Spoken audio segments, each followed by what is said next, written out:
You have been lied to about motorcycle lifespans. Most riders panic when a bike hits 30,000 miles and start researching trade-ins.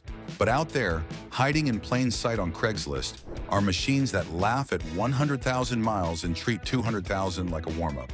Today we crown the 17 most reliable motorcycles of 2026. Proven mileage data, exact engines, real prices, a two-wheeled cockroach that survives everything, a highway missile that outlasts marriages, and a #1 machine whose owners document odometer readings that make car owners quietly upset. Number 17, Kawasaki Vulcan 900, 2006 to present. We open with a cruiser that refuses to quit, which is impressive because most mid-size cruisers refuse to start after a bad winter. 903 cubic centimeters liquid-cooled V-twin. The final drive is the part pointer because notice what is not back there. No chain. The Kevlar belt drive means zero chain snapping anxiety and zero Saturday afternoons on your knees with a chain lube can, praying you adjusted the rear axle correctly. The Vulcan 900 is drastically understressed for its displacement. The engine never revs high enough to break a sweat. The liquid cooling system is notoriously bulletproof. You will not find finicky, high-maintenance valve trains on this block. 80,000 miles is essentially the warm-up lap. Owners post about it on forums as if it is unremarkable because, for this engine, it largely is. Used price, $3,500 to $5,500. For the daily commuter who wants classic American cruiser styling without the premium maintenance bills or the therapy sessions that come with owning older American iron, the Vulcan 900 is the machine that never gives you a reason to be frustrated. A belt drive cruiser that asks for nothing. However, coming up is a bike that looked behind itself at every modern motorcycle it passed and decided, no thank you. Number 16, Honda CB 1100, 2013 to 2014, 2017. The Honda CB 1100 is what happens when Honda's engineers look at the modern motorcycle market, full of radiators, electronic throttle bodies, and warning lights that illuminate when the moon is in the wrong phase, and collectively decide to build the exact opposite. 1,140 cubic centimeters, air-cooled inline-4. The empty space in front of the engine block is the part pointer. There is nothing there. No radiator, no water pump, no coolant hoses snaking around in configurations that make mechanics mutter under their breath. By stripping away the liquid cooling system, Honda eliminated 3 of the most common failure points on high-mileage motorcycles in a single design decision. The CB 1100 looks like it rolled straight out of 1975 and runs like something that has been thinking about running for 50 years and has the whole thing figured out. Owner forums are flooded with examples hitting 100,000 miles on nothing but basic oil changes. It is not exciting. It is not trying to be. It is trying to start every morning when you press the button. And in that specific ambition, it succeeds unconditionally. Used price, $6,000 to $8,500. For the retro purist who demands modern reliability, but craves the raw mechanical aesthetic of an air-cooled inline-4, the CB 1100 is the machine that makes the 1970s look like they had very good ideas. This is Honda's deliberate step backwards. But the machine ahead took a different approach to immortality. It simply never evolved enough to develop any new weaknesses. Number 15, Yamaha TW200, 1987 to present. The Yamaha TW200 has been in continuous production since 1987, with essentially no meaningful changes. Yamaha's engineering team looked at this machine in 1990, in 2000, in 2010, and in 2020 and reached the same conclusion each time. We have nothing useful to add. 196 cubic centimeters, air-cooled single cylinder. The fuel system and engine block are the part pointer, specifically everything they are not. No complex electronics, no radiator, no high compression pistons demanding premium fuel. It is a tractor on 2 wheels, and that description is entirely a compliment. There are documented cases of farm use beating these things relentlessly for 50,000 hard off-road miles, an eternity for a 196cc single. Farmers are not gentle with their equipment. Farmers do not do preventive maintenance. Farmers do not read the owner's manual. The TW200 does not care about any of this. It starts, it runs, it starts again. If the apocalypse happens tomorrow, this dual sport is what the survivors will be riding, while everyone else argues about what went wrong. The TW200 community has no interest in that argument because they are already 50 miles ahead. Used price, $3,000 to $4,500. For campers, beginners, and people who have thought carefully about the end of civilization and want a motorcycle they can fix with a hammer and a zip tie, the TW200 is the correct answer. The TW200 survives through utter simplicity, but the machine ahead survives through a different kind of simplicity, the kind that comes from being designed for the worst conditions in the world. Imagine standing in front of a bike you want, the seller swearing it's perfect. That's where riders overpay by thousands on a $10,000 bike. Our buyer's kit tells you what it's really worth, your fair price, and when to walk away. A wrong bike costs thousands. This kit, just $49. The easiest money you'll ever save. Scan the QR on the right or tap the link in the description. Let's get that bike you've always wanted for even cheaper. Number 14, BMW R1200 GS Hex Head and Cam Head 2004 to 2012. You cannot have an honest conversation about motorcycle longevity without mentioning the BMW GS, which is like trying to have a conversation about touring motorcycles without mentioning rain gear. It is simply part of the subject. 1,170 cubic centimeters, air and oil-cooled boxer twin. The swing arm and shaft drive are the part pointer. The enclosed shaft bypasses chain maintenance entirely, and the air and oil-cooled engine lacks the hyper-complex radiators of the newer 1250 and 1300 models. The hex head and cam head generation specifically, 2004 to 2012, have a legendary reputation in the GS community because they predate the era when BMW decided motorcycles needed to be rolling supercomputers. These machines are diagnosable by a competent mechanic with basic tools. There are hundreds of verified owners with over 150,000 miles on the original engine block.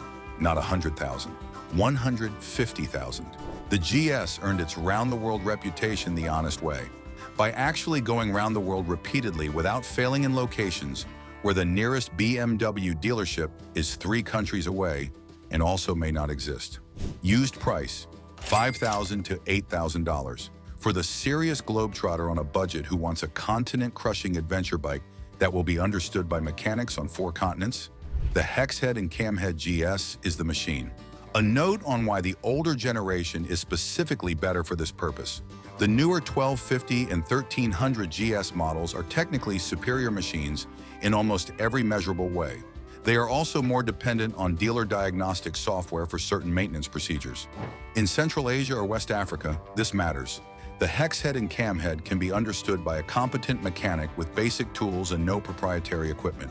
This is a practical advantage that does not appear in any specification sheet. This is the legendary German tractor.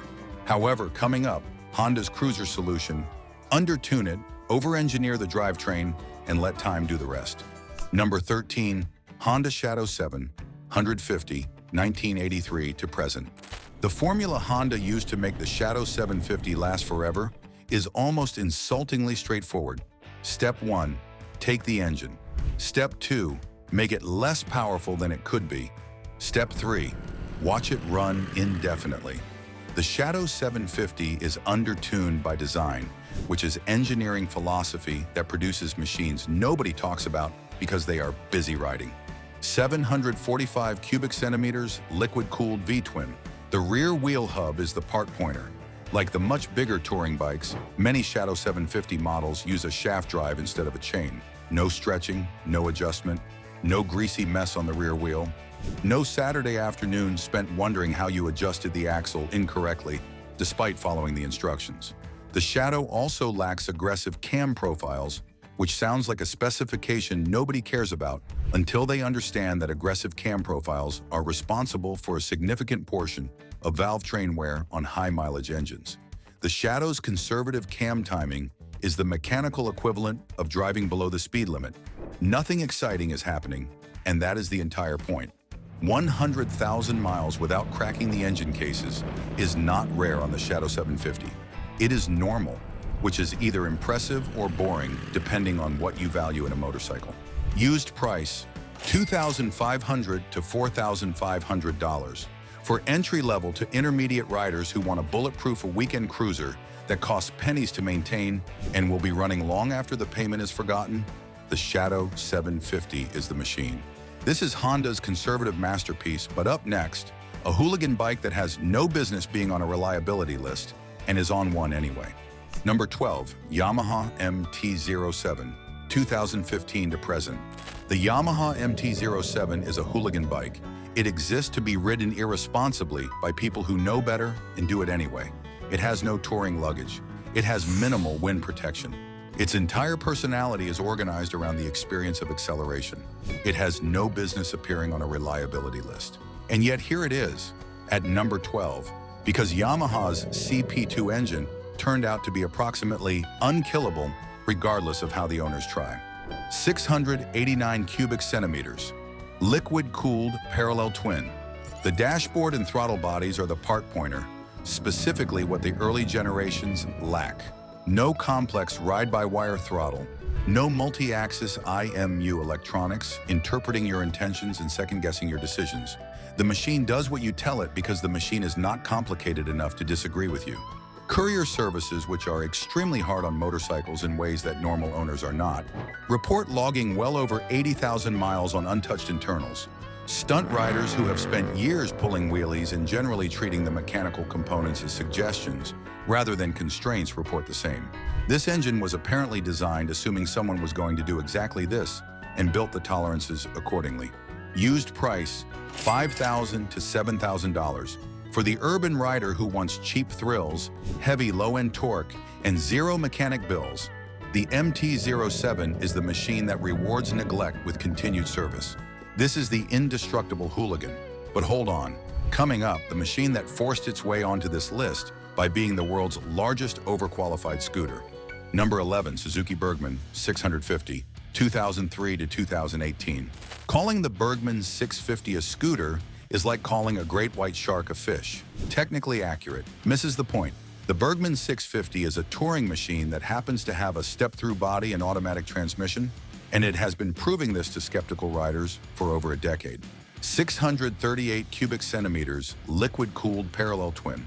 The transmission casing is the part pointer. It contains a robust, electronically controlled, continuously variable transmission, which eliminates the manual clutch wear and gear selector forks that plague high-mileage traditional motorcycles. There is nothing to synchronize, nothing to adjust, and no technique required beyond two hand positions, twisted and not twisted. Riders consistently report clearing 100,000 miles on highway road trips. The Burgman community, which is a remarkably serious group of people who have apparently done the mathematics on this and found the scooter format more rational than the alternatives, documents these odometer readings with the pride usually reserved for athletic achievements. The machine also provides an enormous amount of under-seat storage, a windscreen, and protection from the elements that traditional naked bikes simply cannot offer. It is practical in the way that well-engineered things are practical, not glamorous but correct. Used price, $3,000 to $6,000. For the pragmatic commuter or the rider who has been on this earth long enough to prioritize comfort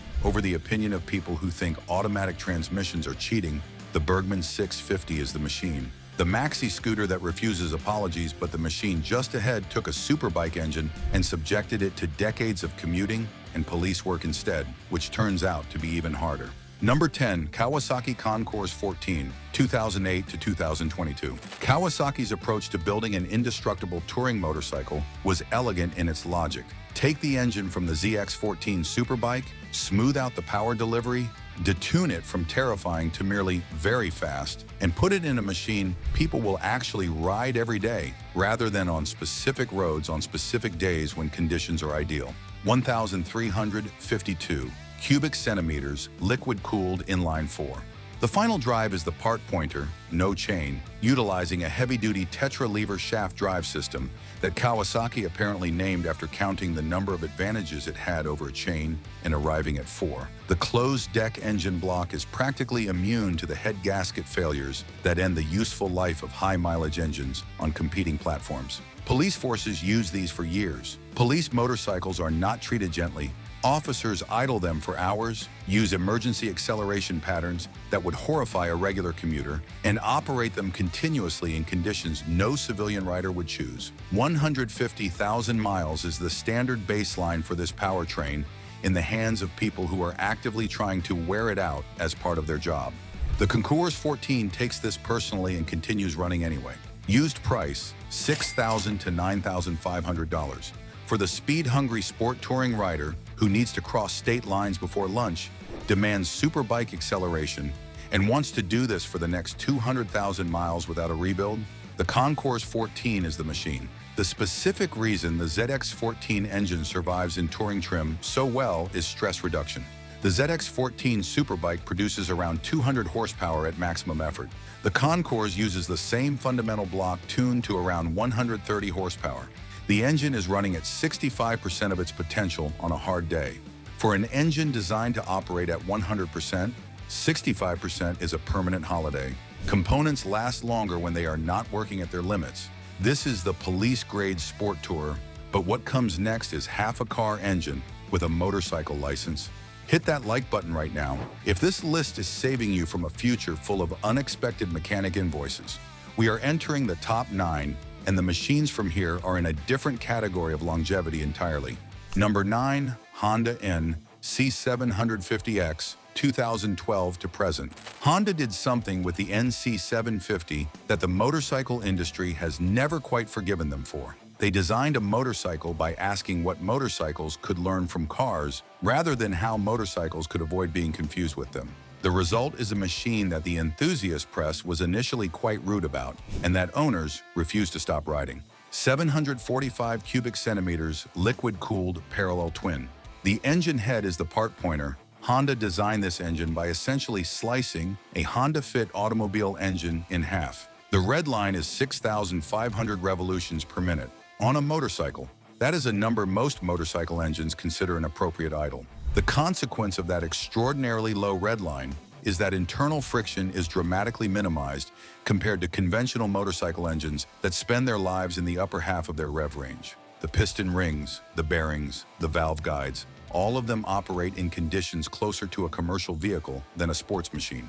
Owners push these past 120,000 miles. The engine is not aware this is noteworthy. The NC750 also has a fuel economy that other motorcycles find embarrassing.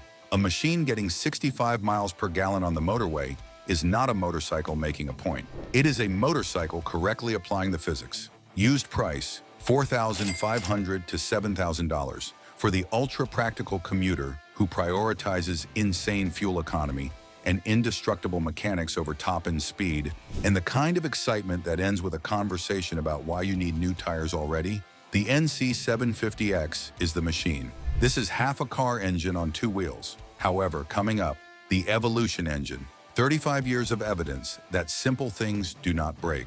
Number 8, Harley-Davidson Sportster Evolution, 1200, 1986 to 2022. The Harley-Davidson Evolution engine was introduced in 1984 after the motorcycle press had spent the previous decade documenting, politely but persistently, that Harley's previous engine was not meeting reliability expectations. The Evo was Harley's response. They made it simple. They made it thick. They made it out of metal that suggests a manufacturing philosophy of put enough material in it and stop. 1,200 2 cubic centimeters air-cooled V-twin. The engine block is the part pointer, specifically what it does not have. No liquid cooling, no radiators, no complex overhead cams. Push rods, air cooling, and metal that was specified as if the engineers expected it to outlast the company. Given that Harley has been through several near-bankruptcy experiences since 1984, there is an argument that the engine has come close to achieving this. Evo Sportsters are renowned for going 100,000 miles with nothing but regular oil changes and occasional primary chain adjustments. That is not a complicated maintenance relationship. That is a simple maintenance relationship. The kind where you change the oil when you are supposed to, check the primary chain every now and then, and otherwise leave the machine alone to get on with what it was doing. Used price, $4,000 to $7,500. For the traditionalist who wants the iconic Harley sound and soul, paired with an engine that can outlive their mortgage, and requires mechanical attention about as often as it requires inspiration, the Evo Sportster is the machine. A brief historical note: the Evolution engine represented a genuine turnaround for Harley-Davidson. The company was close to closure in the early 1980s before the Evo arrived. The AMF-era machines that preceded it had a reputation that Harley spent decades recovering from. The Evo was the product of an engineering team that understood the stakes. That awareness shows in the metallurgy, the tolerances, and the 30-plus years of documented reliability that followed the launch. This is an American iron that survives through simplicity, but the machine ahead made a different calculation. Keep it quiet, keep it Japanese, keep it on the road when everything else is broken. Number 7, Yamaha Super Ténéré 1200, 2012 to present. While the European adventure bikes were busy getting magazine covers for their radar systems and electronic suspension, and 12 different riding modes, the Yamaha Super Ténéré was quietly circling the globe. It does not have 12 riding modes. It has the ones you need. It was apparently built by engineers who asked, what would happen if we made the adventure touring motorcycle reliable first and impressive in press releases second? 1,199 cubic centimeters, liquid-cooled parallel twin. The rear driveline is the part pointer, a bulletproof shaft drive that eliminates the danger of snapping a chain in a remote desert location, which is the kind of experience that generates strong opinions about what motorcycles should prioritize. It lacks the fragile, bleeding-edge electronics of its European rivals. This is not a criticism presented as a feature. It is an honest engineering observation. Electronics fail in sand, water, and extreme temperature ranges. The Super Ténéré operates in sand, water, and extreme temperature ranges. The engineering team appears to have connected these two facts. Iron Butt Rally Riders, a community of people who conduct endurance rides that normal riders consider medically inadvisable, regularly document 200,000 miles on these. Not easily, not gently. 200,000 hard miles with the kind of daily distance that would cause most motorcycles to file a formal complaint. Used price, $6,500 to $10,500. For the serious adventure rider who prioritizes rugged, isolated reliability over flashy touchscreens and peak horsepower, the Super Ténéré is the machine you ride when you cannot afford a breakdown in the middle of nowhere, which is always. This is Japan's quiet globetrotter. But up next, the machine that turned up at the racetrack got bounced off the rev limiter every weekend for years and walked away with its valve train intact. Number 6, Suzuki SV650, 1999 to present. The SV650 is one of those machines that has been recommended so consistently for so long by so many different types of riders that the recommendation has become its own cultural shorthand. What bike should I get? SV, what should I track? SV, what should I tour on? Probably an SV. The machine has become the answer to such a wide range of questions that Suzuki presumably wonders if they should have made more of them. 645 cubic centimeters, liquid-cooled 90-degree V-twin. The 𝗕𝗨𝗬𝗃 is the part pointer. What it does not have: no desmodromic valves, no complex European service intervals that require a specialist and a calendar reminder. Straightforward, reliable Japanese engineering at its finest, doing the work without asking for anything dramatic in return. Despite being bounced off the rev limiter by track day enthusiasts every weekend, the SV650's engine holds together with an equanimity that borders on philosophical. 100,000-mile street examples are incredibly common. Racers who have put these engines through abuse, that street riders would find alarming, report the same reliability. The engine either does not know what is happening to it or simply does not care. Used price, $3,500 to $6,500. For anyone, beginner's first street bike, seasoned racer's dedicated track weapon, commuter, tourer, hooligan, the SV650 is the correct answer to an embarrassingly large number of motorcycle questions. We are in the top 5. The next machine is the SV650 wearing adventure gear and doing even more miles because nobody is bouncing it off the limiter.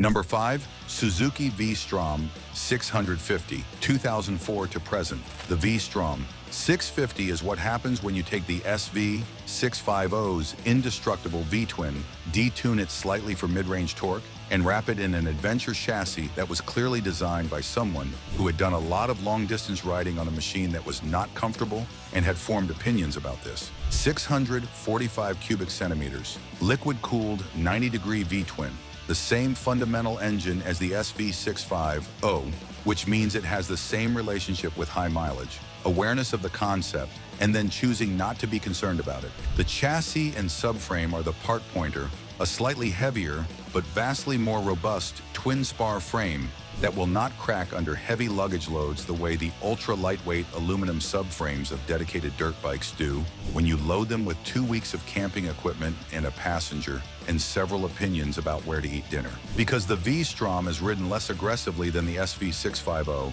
people tour on it rather than track it, the engines see less stress per mile. V-Strom 650s are routinely documented crossing 130,000 miles.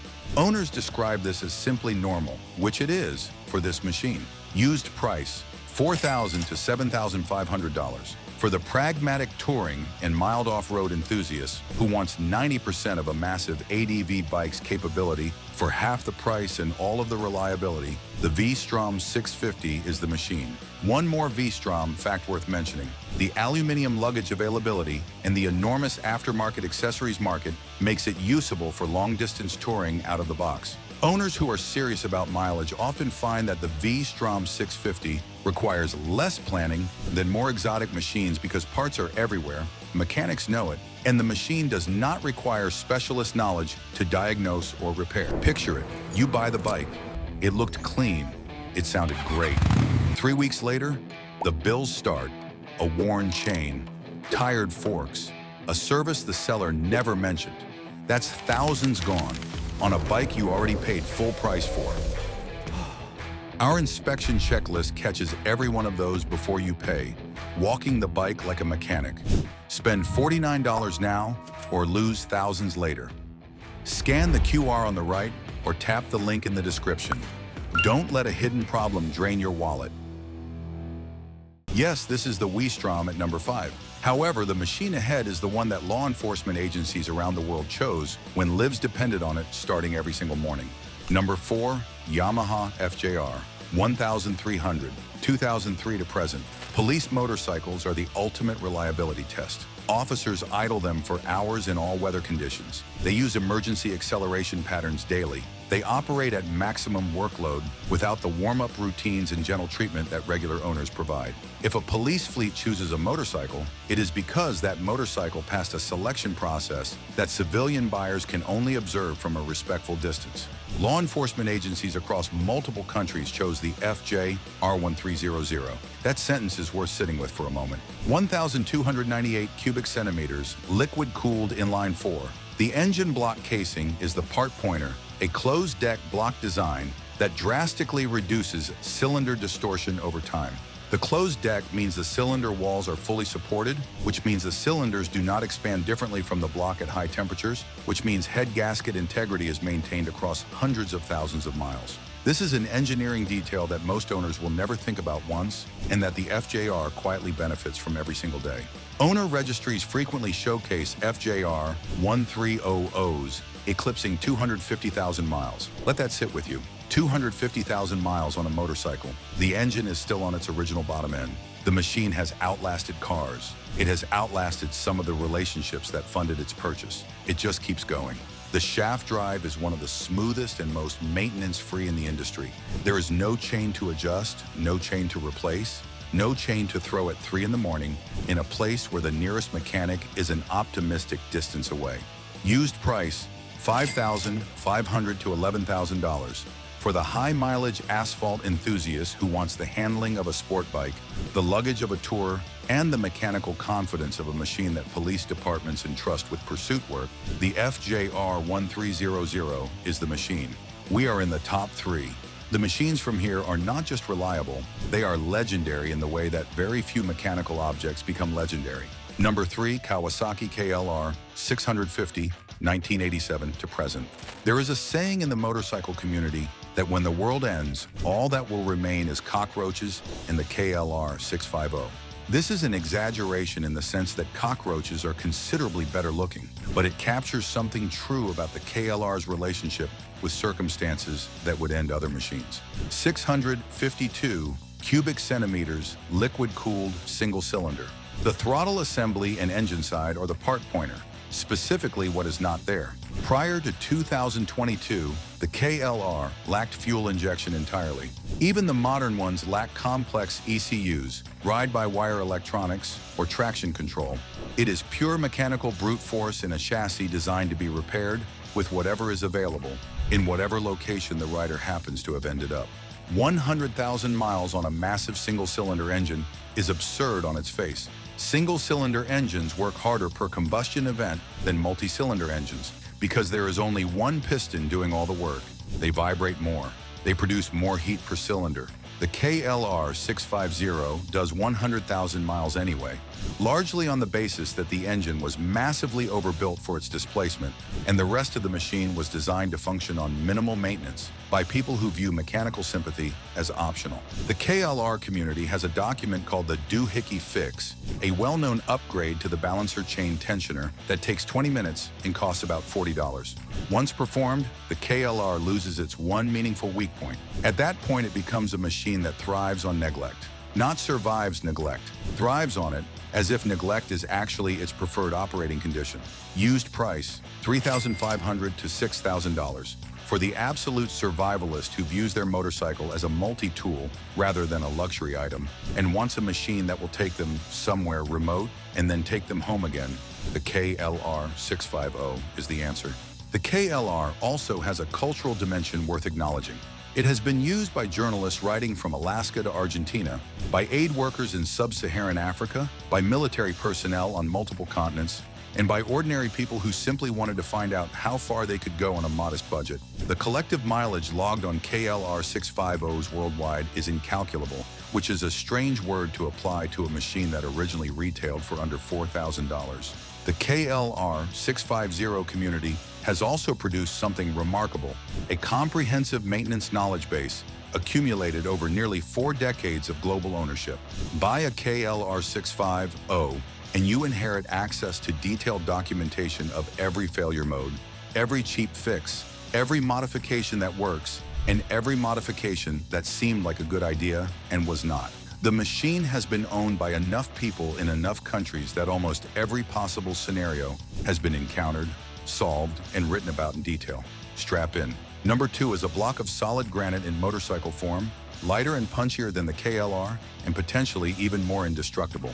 Number 2, Suzuki DR650, 1990 to present. If the KLR 650 is the cockroach, the DR650 is a block of solid granite. It is lighter, it is punchier, it is simpler, and it has remained essentially unchanged for over 25 years because Suzuki, like Honda with the TW200 and Yamaha with various other machines, looked at what they built and concluded, this is correct. We are done here. 644 cubic centimeters, air and oil-cooled single cylinder. The front of the engine is the part pointer, specifically what is absent. Water, the DR650 lacks a radiator, a water pump, and coolant. The advanced air and oil cooling system, where a large oil cooler takes on the job that a radiator would normally do, keeps it running at safe temperatures without the risk of a punctured radiator stranding you deep in the woods. Motorcycle adventure forums are full of stories about radiators being punctured by rocks, branches, and the general refusal of the natural world to cooperate with expensive cooling infrastructure. The DR650 has no cooling infrastructure to puncture. A rock hits it, and the rock loses. This is a meaningful advantage in the places where the DR650 is typically ridden. 80,000 hard dirt and street miles without a rebuild is the documented standard, not the exceptional case, the standard. On a machine that is regularly taken off-road by people who are not treating it gently, the DR650 community has developed its own body of knowledge about engine modifications, fuel system upgrades, and maintenance procedures accumulated over decades of serious use. Buying a DR650 means buying into that knowledge base. Used price, $4,000 to $6,000 for the hardcore dual sport rider who wants a true 50/50 dirt-to-street machine that is mechanically unbreakable and was designed for the places where being mechanically unbreakable actually matters. The DR650 is the machine. The DR650 also benefits from something the KLR cannot claim. It is lighter. The KLR has always been criticized for a curb weight that makes serious off-road riding challenging for smaller riders. The DR650 is more manageable, more flickable in technical terrain, and more honest about being a dirt-capable machine rather than a machine that will accept dirt if the situation demands it. Imagine walking into a viewing holding all the cards. You know the fair price, you know your opening offer, and you know the exact number where you walk away. That's how you knock hundreds, even thousands off the asking price. Our buyer's kit hands you those numbers for just $49. Negotiate from facts and never overpay again. Scan the QR on the right or tap the link in the description. Right away, knowing you got the best deal. And then there is number one, the machine whose owners do not talk about 100,000 miles. They talk about 300,000. And saving the absolute best for number one, Honda Goldwing GL1800, 2001 to present. We need to talk about what 300,000 miles actually means. 300,000 miles on a car is a major news story in the motoring press. Cars are not built to survive 300,000 miles as a matter of engineering routine. 300,000 miles on a motorcycle is the kind of thing that results in a small ceremony in the owner community, and then everyone going back to the forums and finding 400,000-mile examples they had forgotten about. The Honda Goldwing GL1800 does not just reach these numbers. It reaches them while carrying a passenger and a full set of luggage. It reaches them at motorway speeds, across all climates, in all conditions. The flat-six engine produces no meaningful vibration, which means no fatigue cracking in the cases, no harmonic stress on bearings, no gradual self-destruction through resonance. It just runs. 1,833 cubic centimeters, liquid-cooled flat-six. The engine layout is the part pointer. The horizontally opposed six-cylinder configuration means primary balance is perfect. Every force the engine generates in one direction is countered by an equal force in the opposite direction. There are no destructive internal harmonics slowly tearing the engine apart over years of operation, the way there are in V-twin and parallel twin configurations. Honda introduced the Goldwing in 1975 with the GL1000. The flat-four engine of that era was already considered obsessively engineered by the standards of the time. Honda then spent the next 5 decades continuing to engineer it, adding cylinders, adding systems, adding sophistication, while maintaining the core philosophy that the engine should be able to run indefinitely if properly maintained. The GL1800, introduced in 2001, is the peak expression of 50 years of that philosophy. The documentation is extraordinary.